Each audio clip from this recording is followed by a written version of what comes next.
Welcome to Man Does Tech, where I solve the problems you didn't even know you had. In this video, I will explain how to reset your PXN V9. First, ensure your PXN V9 racing wheel is completely powered off and disconnected from any devices. This crucial initial step prevents potential issues during the reset process and ensures a clean start. Locate the small reset button, usually found on the underside or back of the wheelbase, often recessed to prevent accidental presses. Now, with your PXN V9 still powered off, use a small, pointed object like a paper clip to press and hold the reset button. While keeping the button pressed, connect the USB cable to a power source or your console.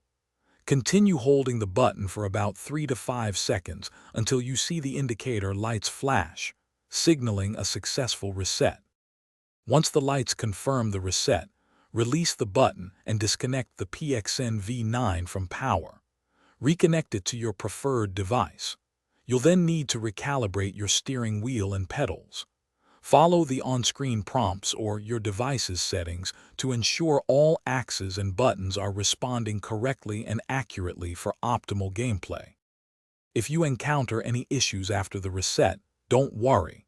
Try repeating the entire reset process one more time, ensuring you follow each step carefully. Sometimes, a firmware update can also resolve persistent problems, so check the official PXN website for the latest version. For more detailed guidance, refer to your PXN V9 user manual. Thanks for watching. If you found this helpful, don't forget to like and subscribe.